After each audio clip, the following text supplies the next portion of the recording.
So today we're going to talk about a topic that is being discussed heavily. It's one that we're getting a lot of questions on these days. And that topic is AI. And where does that fit into your marketing? How can you use it best? And so we're going to have some fun today. I'm going to be screen sharing with you. We're going to look at the three primary AI tools that have hit the market here in the last several months, available to the public. We'll talk about best uses, places to get the most out of this, and also some of the cautions of AI as well. And while we're at it, if you haven't scheduled a strategy session with us, be sure and do that. You can do that through the link down below this video. So, artificial intelligence, if you are a child of the 80s like I am, you know AI from the movies War Games and then Terminator for sure. So the joke around our office has been that Skynet will become self-aware and doomsday comes.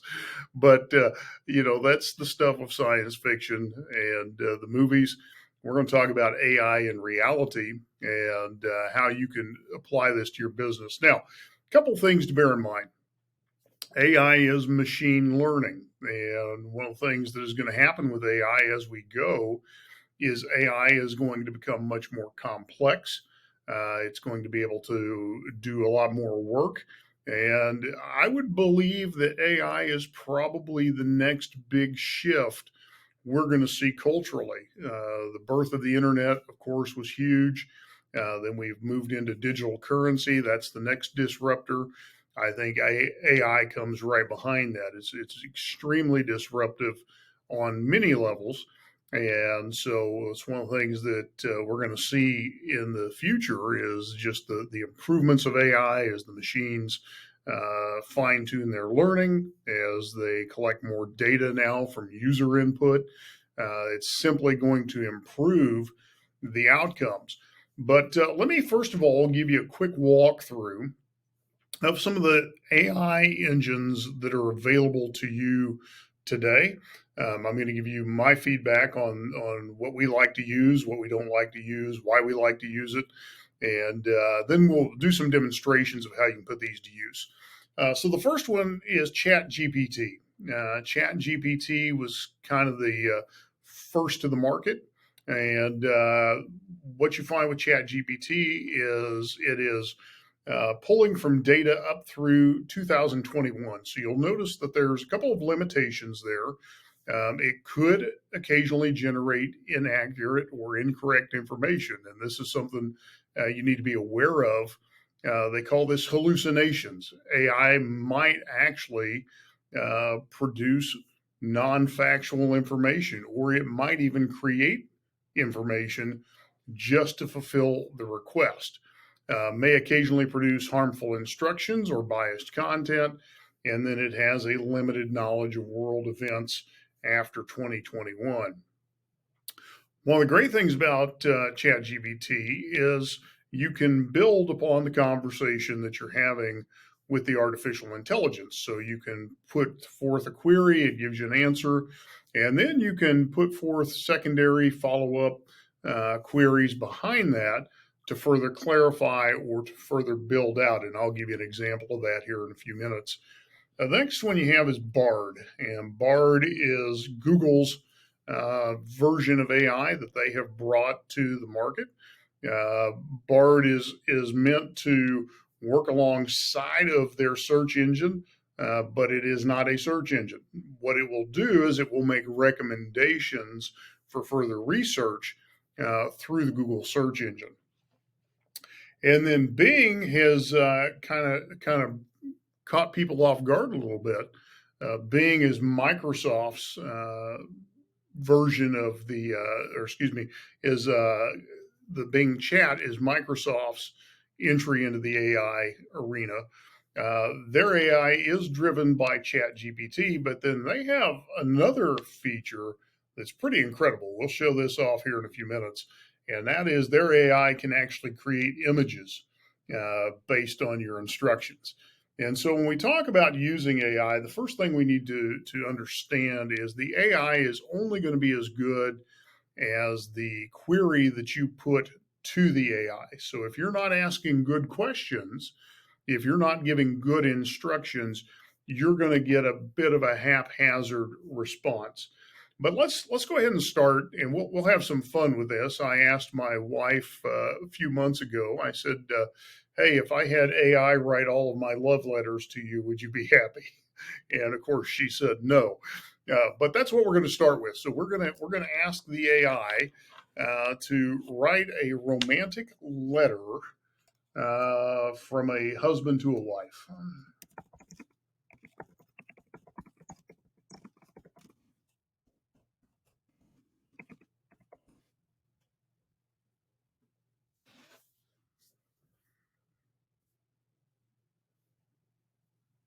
So as this begins to write this out, and I'll read this to you here in a moment, we'll kind of compare outcomes. Uh, so as we read this, what you're going to find is the AI is bringing emotion into this.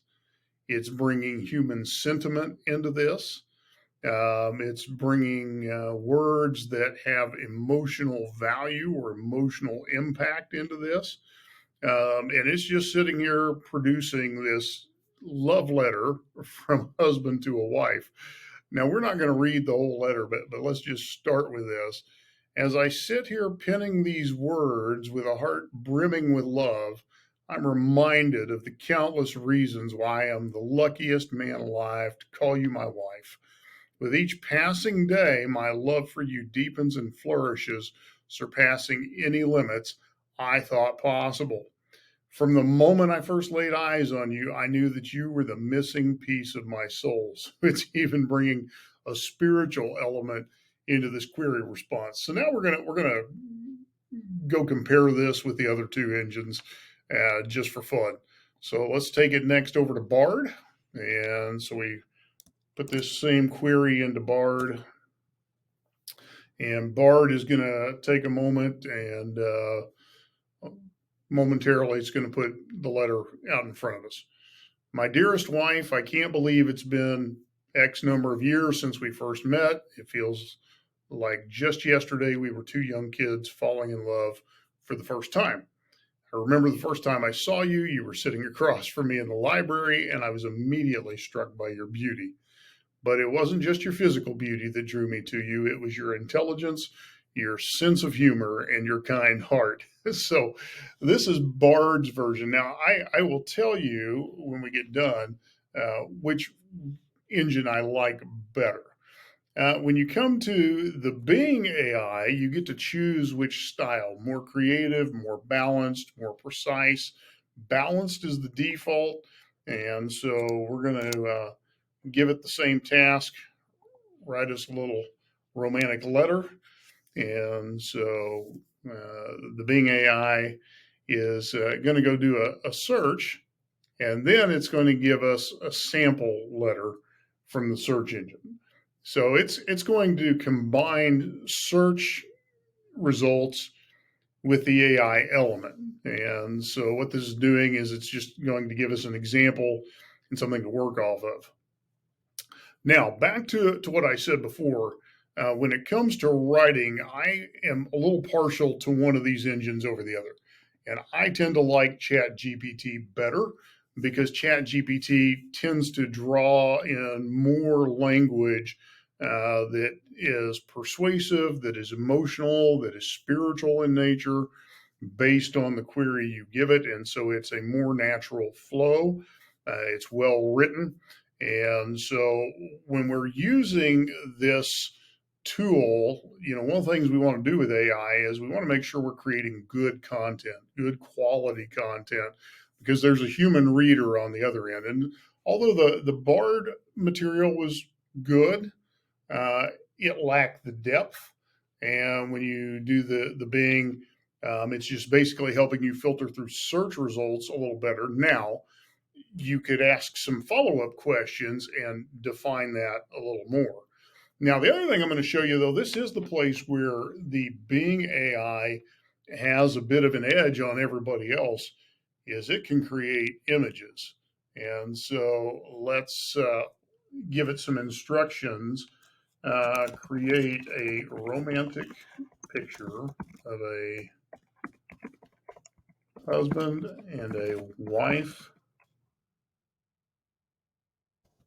embracing in a field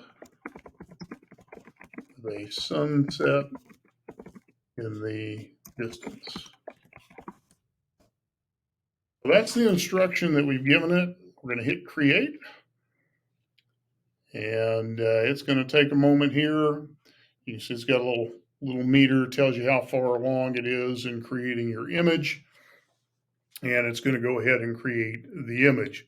And so that's the picture I just described, and that's the picture that it just created for me. So this is one of the places where I think the Bing AI is going to have a real advantage over Chat GPT and over the Bard AI. However, I have no doubt that those two platforms are going to quickly catch up because they don't want to be the last to the party.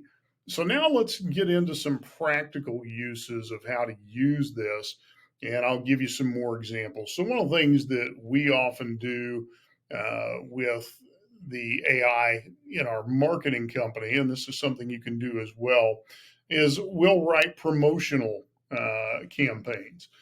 So for example, we'll ask it, write a persuasive email to promote our newest marketing service.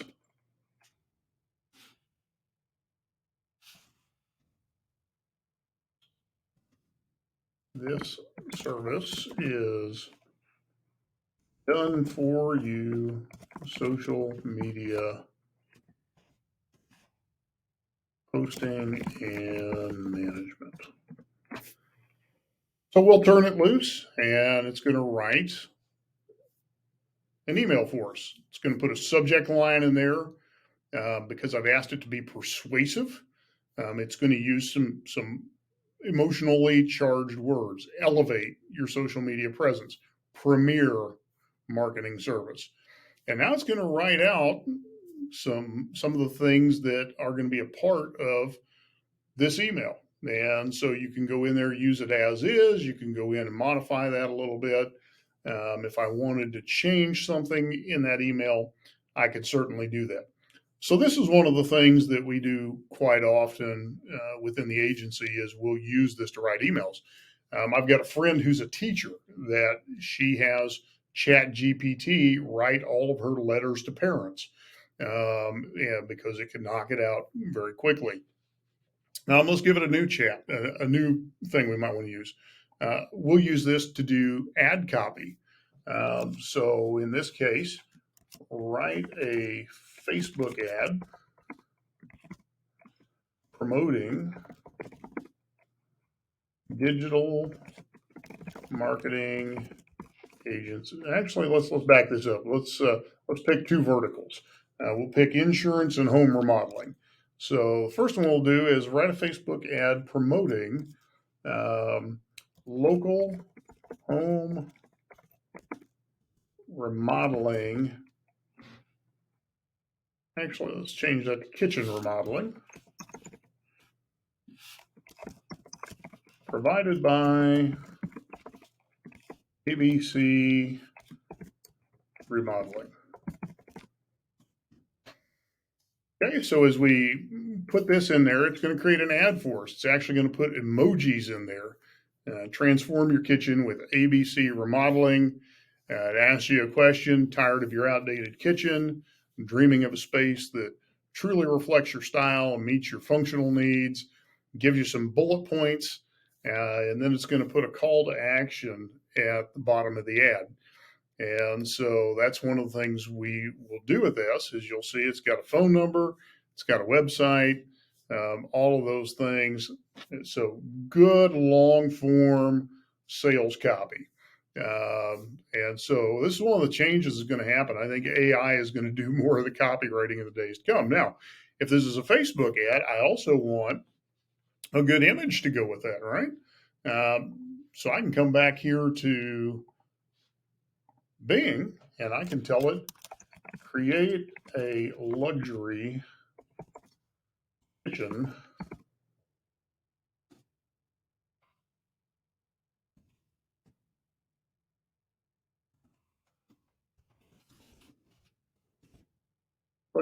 kitchen design.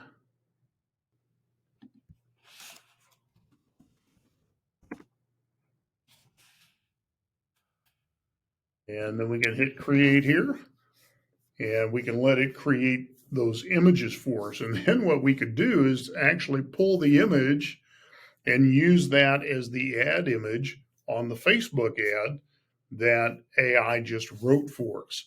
And so that's another usage. We'll see what kind of image it comes up with because I'm curious. Yeah, check that out. So you could make that your featured image on your Facebook ad. That'll stop the scroll. Uh, so this is a couple of tips for you. Now let's go into another way that we'll use Chat GPT and AI. I'm getting ready to give a presentation for a on AI at an event for transportation companies. And so let me find my outline here. The instruction that I gave Chat GPT is I said, create a presentation outline of using AI in your online marketing. In this presentation, include an overview of AI, how AI works, how to use AI in your marketing, and common mistakes when using AI for marketing. Well, as you can see, ChatGPT put together a 10-point outline for me. So then I went in and I said, expand each section of this outline with relevant content and examples. And so now ChatGPT is going through and it is expanding this even further. And then on the how it works section, I wanted even more data in that how it works section. And so I've gone in and I've asked ChatGPT to provide a brief commentary on all of the points within section 3 of the outline. And so ChatGPT is building out that content for me. So what will happen is now that I've got that put together, I've given that to my assistant to put together a slide deck, and I now have a 90-minute presentation on using AI in your marketing. So that's another way that you can easily use things like ChatGPT. Another thing that we do is if we have a new video, for example, this video, the description is being written by ChatGPT. So I'm going to put that in here and you're going to see this description get written. Write a description for a video entitled An Introduction to AI for Local Business Marketing.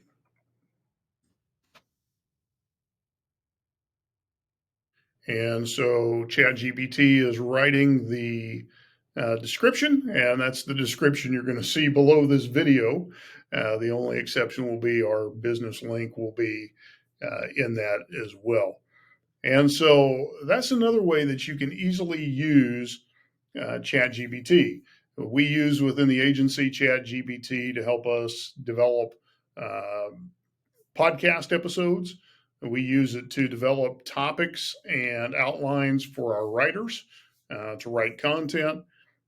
We use it for presentations. We use it, the AI over here with Bing, we are now using to create images that we will actually use in Google Business profiles. If we need a certain type of image within the profile, we'll use that. Or we'll use it as a syndication piece and then link back to a business profile. So there's many ways you can use the artificial intelligence. to really help you propel your business forward. A couple of other things you could do here. Give you a couple of other examples. You could create a logo for a local insurance agent named John Smith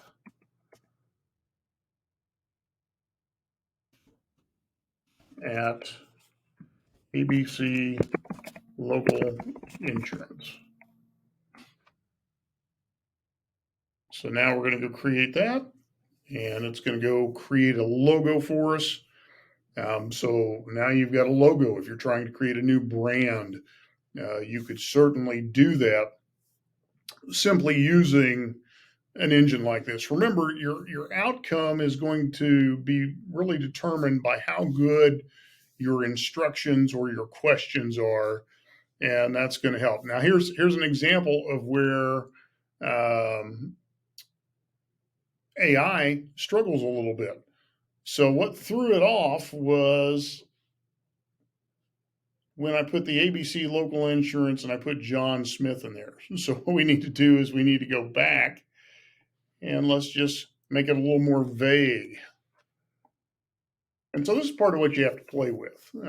These, as I said, these are developing technologies, and so they're not always going to give you a perfect result. That is one of the cautions with AI, is you don't want to become 100% reliable on the AI because your information may not be 100% accurate. So I gave us a couple of logos there. Let's change that up a little bit. Let's change that to a local auto insurance agent and see what else it gives us.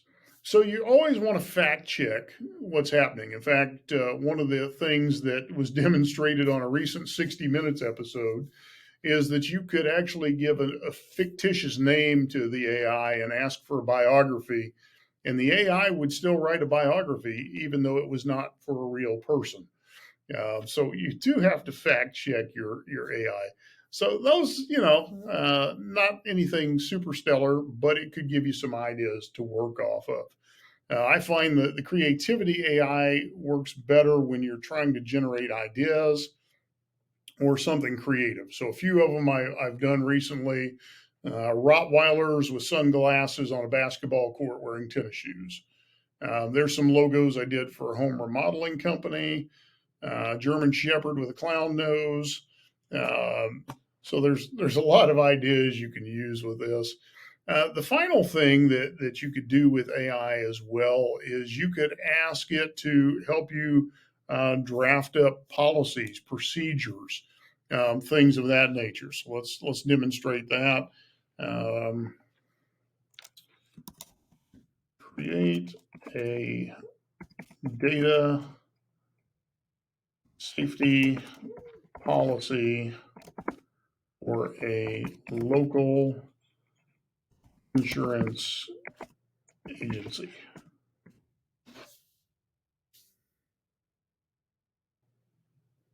And as you can see, it's writing up a policy as you go. We've used this for